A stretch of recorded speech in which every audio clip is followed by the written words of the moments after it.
नमस्कार आपनालोक सकलोके पुनर्बार स्वागतम नाजमाई मजिद बंधुসকল पुलकता चाওক আজি সন্ধিয়াৰ 7টা গুৰুত্বপূৰ্ণ খবৰ।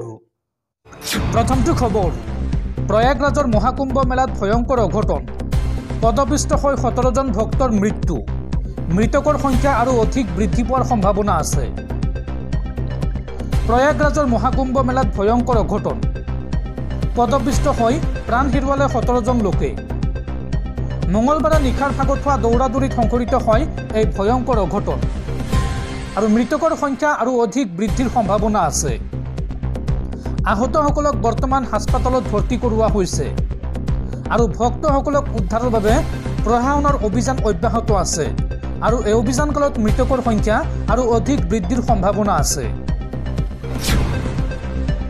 পৰৱৰ্তী খবৰ, মুছলমানসকলক বদনামী নকৰিব। আজিৰ দিনত কোনো মুছলমানে তিনিটাকৈ বিয়া নকৰায়। মুছলমানক এনে বদনাম কৰা সকললৈ মুখ্যমন্ত্ৰী হিমন্ত বিশ্ব শৰ্মাৰ কঠোৰ সকিয়নি। মুছলমান লোকসকলক বদনামী নকৰিব।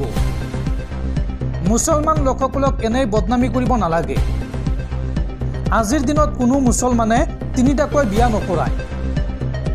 আজিৰ দিনত এটাতকৈ অধিক বিয়া নকৰায় মুছলমান লোকসকলে। মুছলমানৰ মাজত তিনিটা বিয়া কৰা লোক নাই বুলিয়েই ক'ব পাৰি। মুছলমানক এনে বদনামী কৰা সকলক লৈ মুখ্যমন্ত্ৰী হিমন্ত বিশ্ব শৰ্মাৰ কঠোৰ বাৰ্তা। অসমত ইউচিচি বলবৎ কৰা সন্দৰ্ভত এই মন্তব্য কৰিছে মুখ্যমন্ত্ৰী হিমন্ত বিশ্ব শৰ্মাই। পৰৱৰ্তী খবৰ, ৰাজ্যত পুনৰ গৰজি উঠিল অসম আৰক্ষীৰ বন্দুক। এইবাৰ গুৱাহাটী মহানগৰীত আৰক্ষীৰ গুলীচালনা। মহিলাৰ বেগ থপিয়াই নিয়া চিলনী চোৰক লক্ষ্য কৰি হাতীগাঁও আৰক্ষীৰ গুলী। গুৱাহাটী মহানগৰীত আৰক্ষীৰ গুলীচালনা। অপৰাধীক লক্ষ্য কৰি হাতীগাঁও আৰক্ষীৰ গুলী। মহিলাৰ বেগ থপিয়াই নিয়া চিলনী চোৰক লক্ষ্য কৰি আৰক্ষীৰ গুলী। মঙলবাৰে মাজনিশা সংঘটিত হয় এই গুলীচালনাৰ ঘটনা আৰু গুলীবিদ্ধ কুখ্যাত চিলনী চোৰটোৰ নাম জুৱেল খান। সিজুবাৰীৰ নৱজ্যোতি পথত বাস কৰে জুৱেলে। হাতীগাঁও আৰক্ষীয়ে নিশা চলাইছিল অভিযান আৰু জুৱেলৰ ঘৰত উদ্ধাৰ হৈছে চুৰি বাইক আৰু ATM কাৰ্ড আৰু বৰ্তমান GMCHত চিকিৎসাধীন জুৱেল খান। দৰ্শকসকল আৰু বহুতো গুৰুত্বপূৰ্ণ খবৰ আছে। তাৰ আগতে আপোনাক জনাওঁ যে যদি আপুনি এতিয়ালৈকে এইটো ভিডিঅ'ত লাইক কৰা নাই তেন্তে এতিয়াই ভিডিঅ'টোত লাইক কৰি দিয়ক আৰু এনেকুৱা ধৰণৰ ভিডিঅ'সমূহ নিতৌ চাবলৈ চেনেলটো ছাবস্ক্ৰাইব কৰি কাষত থকা বেল আইকনটো প্ৰেছ কৰি ৰাখক।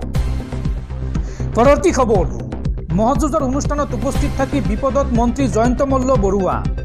উচ্চতম ন্যায়ালয়ৰ দ্বাৰস্থ সাংবাদিক দিলীপ নাথ।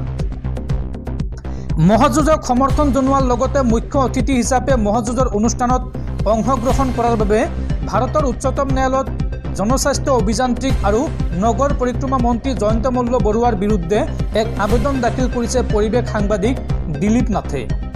উল্লেখযোগ্য যে কিছু বছৰ পূৰ্বে দেশৰ উচ্চতম ন্যায়ালয়ে পশুৰ যুঁজক অবৈধ ঘোষণা কৰি এনে যুঁজ বন্ধ কৰাৰ নিৰ্দেশ দিছিল আৰু এই নিষেধাজ্ঞাক অৱমাননা কৰা বুলি অভিযোগ উত্থাপন কৰি জয়ন্ত মল্ল বৰুৱাৰ বিৰুদ্ধে এই আবেদন দাখিল কৰা হয়। উল্লেখযোগ্য যে যোৱা 15 জানুৱাৰীত শিৱসাগৰ জিলাৰ ৰংঘৰত মহযুঁজৰ উদ্বোধনী অনুষ্ঠানত অংশগ্ৰহণ কৰিছিল মন্ত্ৰী জয়ন্ত মল্ল বৰুৱাই। উল্লেখযোগ্য যে 2024 চনত গুৱাহাটী উচ্চ ন্যায়ালয়েও অসম চৰকাৰক মহ আৰু বুলবুলি চৰাইৰ যুঁজ বন্ধ কৰিবৰ বাবে নিৰ্দেশ দিছিল। খবৰ অনুসৰি মন্ত্ৰীগৰাকীয়ে নিজৰ ভাষণত স্বীকাৰ কৰিছিল যে এই অনুষ্ঠানটো আদালতৰ নিৰ্দেশ অৱমাননা কৰি অনুষ্ঠিত কৰা হৈছে। সাংবাদিকগৰাকীয়ে অনুষ্ঠানটো আয়োজন কৰা মন্ত্ৰী জয়ন্ত মল্ল বৰুৱা আৰু ৰংঘৰ কমিটিৰ বিৰুদ্ধে আইনী ব্যৱস্থা ল'বলৈ আদালতক আহ্বান জনাইছে। ইফালে ভোগালী বিহু উদযাপনৰ সময়ত নগাঁও জিলাৰ ৰহাত অনুষ্ঠিত মহযুঁজৰ আয়োজকসকলৰ বিৰুদ্ধেও গোচৰ ৰুজু কৰা হৈছে। পৰৱৰ্তী খবৰ, ৰাজ্যত পুনৰ সংঘটিত হৈছে আন এক শিহৰণকাৰী ঘটনা।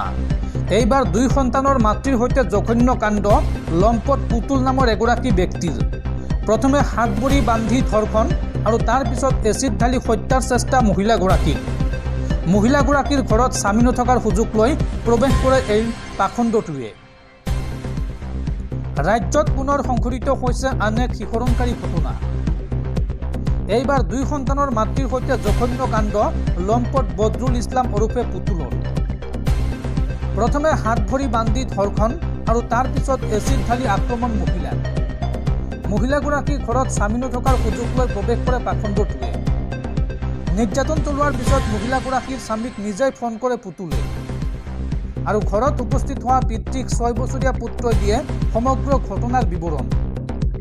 মহিলাগৰাকীৰ শৰীৰৰ প্ৰায় 70% অৰ্ধগলিত অৱস্থাত উদ্ধাৰ হৈছে আৰু জীৱন মৃত্যুৰ সৈতে যুঁজি সংকটজনক অৱস্থাত চিকিৎসাধীন মহিলাগৰাকী। ঘটনা সন্দৰ্ভত 23 জানুৱাৰীতে পুতুলৰ বিৰুদ্ধে গোচৰ ৰুজু কৰিছে ধলাই আৰক্ষী চকীত, কিন্তু বৰ্তমানলৈকে আৰক্ষীয়ে কোনো পদক্ষেপ নোলোৱাৰ অভিযোগ ভুক্তভোগী পৰিয়ালটোৰ। পৰৱৰ্তী খবৰ, নতুন বছৰত আন এক অভিলেখ ৰচিলে ভাৰতীয় মহাকাশ গৱেষণা সংস্থা ইছৰোৱে। 100 সংখ্যক ৰকেট উৎক্ষেপণ কৰিলে ইছৰোৱে।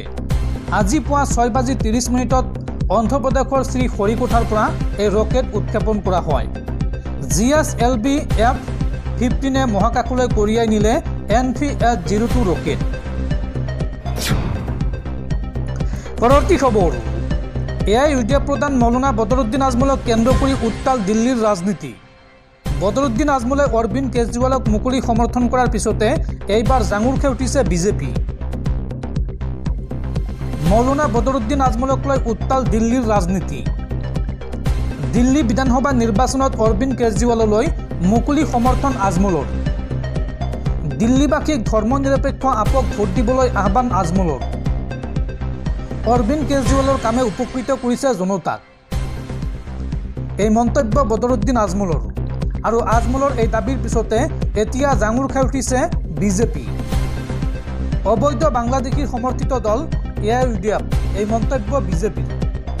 আৰু সেই AIUDFৰ আজমলেই আপক সমৰ্থন কৰা কথাই কি বুজায়? মিনি বাংলাদেশৰ দৰে ঠাইৰ পৰা সাংসদ হৈছিল আজমল আৰু বাংলাদেশীৰ ভোটেৰে নিৰ্বাচন জিকিব বিচাৰিছে আম আদমি পাৰ্টীয়ে, এই মন্তব্য কৰিছে দিল্লী বিজেপিয়ে। পৰৱৰ্তী খবৰ, মহাকাশত আবদ্ধ হৈ থকা মহাকাশচাৰী সুনিতা উইলিয়ামছ আৰু বেৰী উইলমৰক উভতাই অনাৰ চেষ্টা চলাব বিশ্বৰ অন্যতম ধনাঢ্য ব্যক্তি ইলন মাস্কে।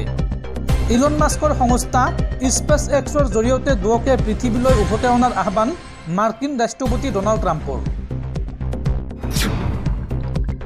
পৰৱৰ্তী খবৰ, প্ৰয়াগৰাজৰ মহাকুম্ভ মেলাৰ পদপিষ্টৰ ঘটনাত অসমৰ এজন লোকৰ মৃত্যু হৈছে। মৌনী অমাৱস্যাৰ স্নান কৰিবলৈ যোৱা অসমৰ ব্যৱসায়ীৰ সৈতে শোকাবহ ঘটনা। কুম্ভমেলাৰ পদপিষ্টৰ ঘটনাত অসমৰ এজন লোক নিহত হৈছে। হাইলাকান্দিৰ ব্যৱসায়ী নীতিৰঞ্জন পালৰ মৃত্যু হৈছে। মৌনী অমাৱস্যাৰ স্নান কৰিবলৈ গৈছিল ব্যৱসায়ীজন। ব্যৱসায়ীজনৰ পৰিয়ালৰ লোকে জনালে সংবাদ মাধ্যমক এই কথা। পুৱতি নিশা মহাকুম্ভ মেলাত সংঘটিত হৈছিল এই ভয়ংকৰ ঘটনা। পদপিষ্ট হৈ কমেও 20 জন ভক্তৰ শোকাবহ মৃত্যু হৈছিল আৰু শতাধিক লোক গুৰুতৰভাৱে আহত হৈছিল এই ঘটনাত। উল্লেখযোগ্য যে মৌনী অমাৱস্যাৰ অমৃত স্নানৰ বাবে সমবেত হৈছিল লাখ লাখ ভক্ত। ত্ৰিবেণী সংগমত লাখ লাখ ভক্তৰ ভিৰৰ মাজতে এই ভয়ংকৰ অঘটন সংঘটিত হৈছিল।